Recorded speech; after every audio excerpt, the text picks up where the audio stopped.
Hello? You ready? Yeah, that's it. Okay, this was the first meeting of Azimio Summit.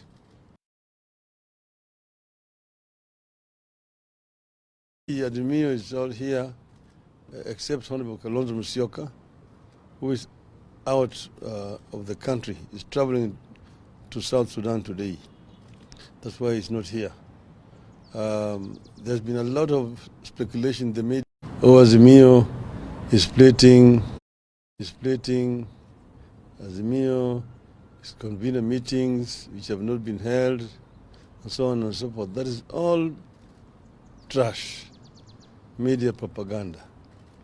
So we have got a statement which is going to be read here by Honorable Eugene Wamalwa and Madam Martha Karua.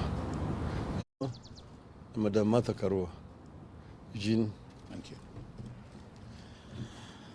Thank you very much, ladies and gentlemen of the press. This is our statement from the Azimio Summit, and it's titled Azimio. The summit, which is a top decision-making organ of Azimio la Umoja, One Kenya Coalition Party, has held a meeting today under the chairmanship of the Right Honorable Raila Odinga. Being the first this year, the meeting focused on review of the previous year, briefing on the government of the previous year, briefing on the government's budget-making process, position on public interest litigation, and the way forward. In attendance, as you can see before you, apart from our leader, his deputy, the Honorable Martha Karua, yours truly, Honorable Mwangi Wairia, Honorable Wycliffe Oparanya, Honorable Peter Munya, Honorable Jeremiah Kioni, Honorable Nderitu Mreithi, Honorable Wajakoya, and Honorable Opio Wandae. Absent with apology was the Honorable Stephen Kalonzo Musyoka, who's currently in the Sudan for other engagements, but who spoke to our leader this morning and sent his apologies, and the meeting has gone on with his blessings, and his views have been incorporated in the resolutions that we'll be reading to you. Lengthy deliberation, the summit resolved the following.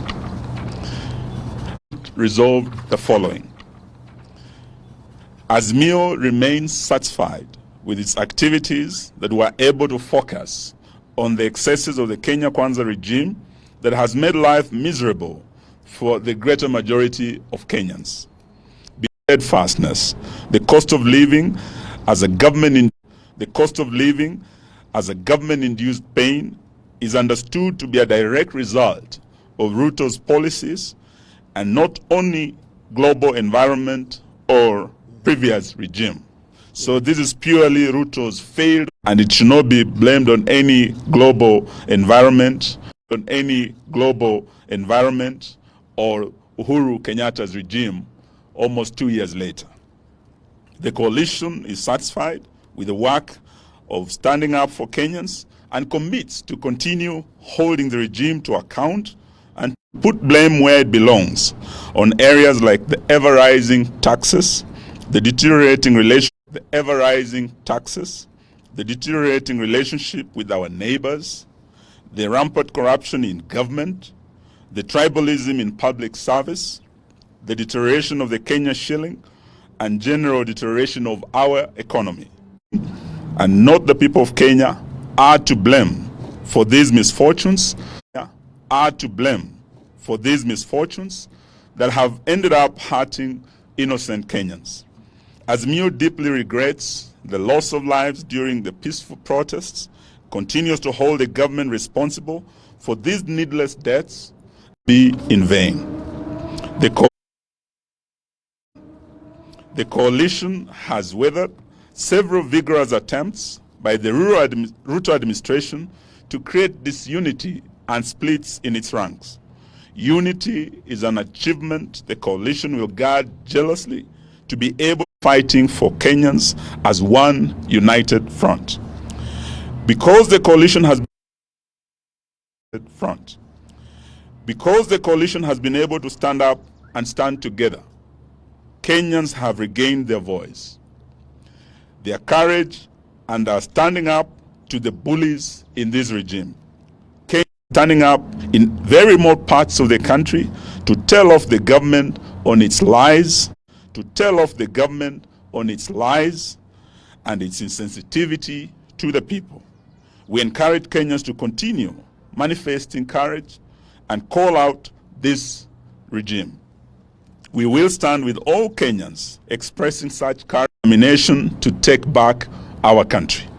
The coalition is happy, The coalition is happy and proud of the performance of its members of parliament on all critical national issues.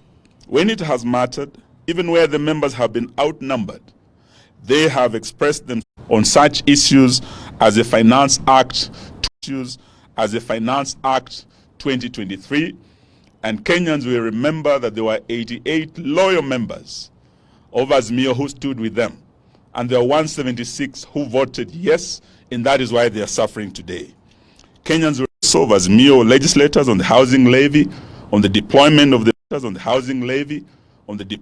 the police to Haiti, and the general state of the economy. Over time, we have been vindicated. May I now invite my senior, the Honorable Martha Karua, to read the rest of the statement. Thank you very much. The summit had a robust discussion on strengthening Azimio and its constituent parties. The coalition partners have been able to agree on fundamental strategies and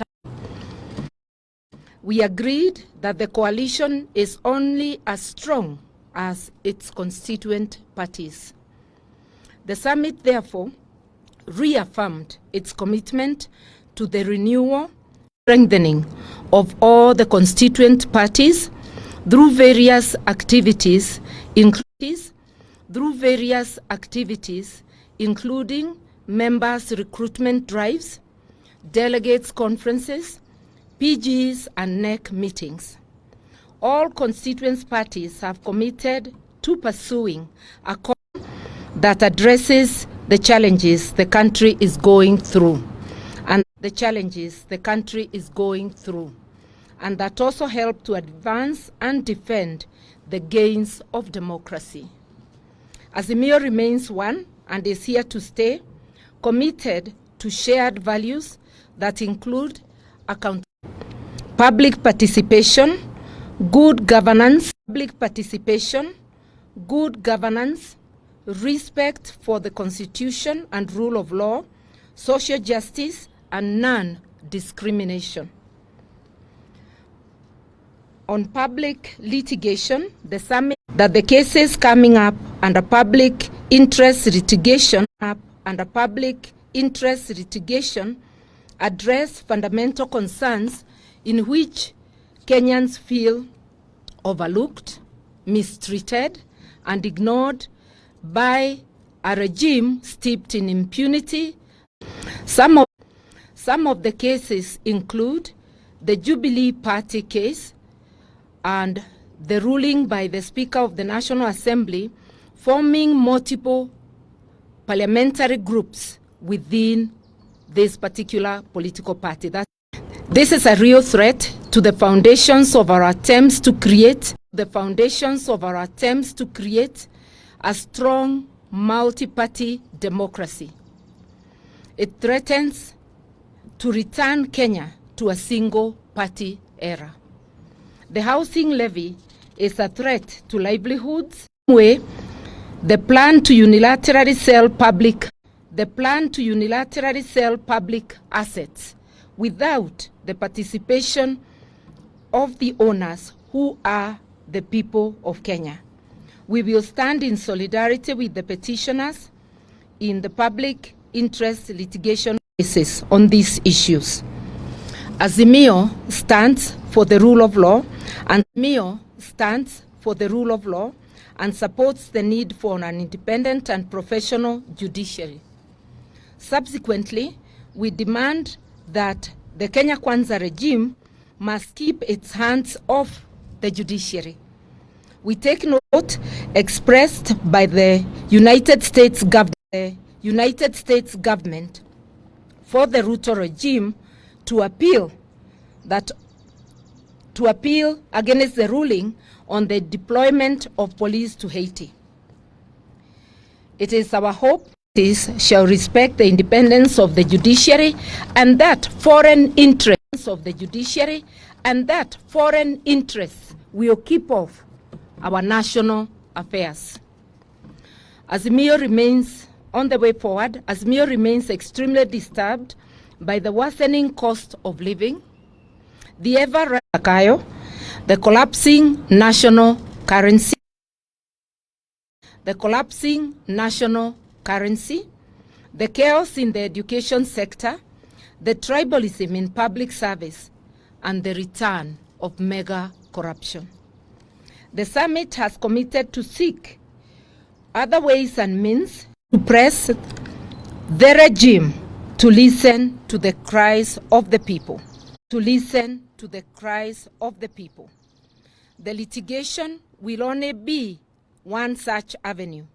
Other ways are being worked on, whose ultimate goal is to force the regime to be sensitive to the tribute and to enable the people to take such steps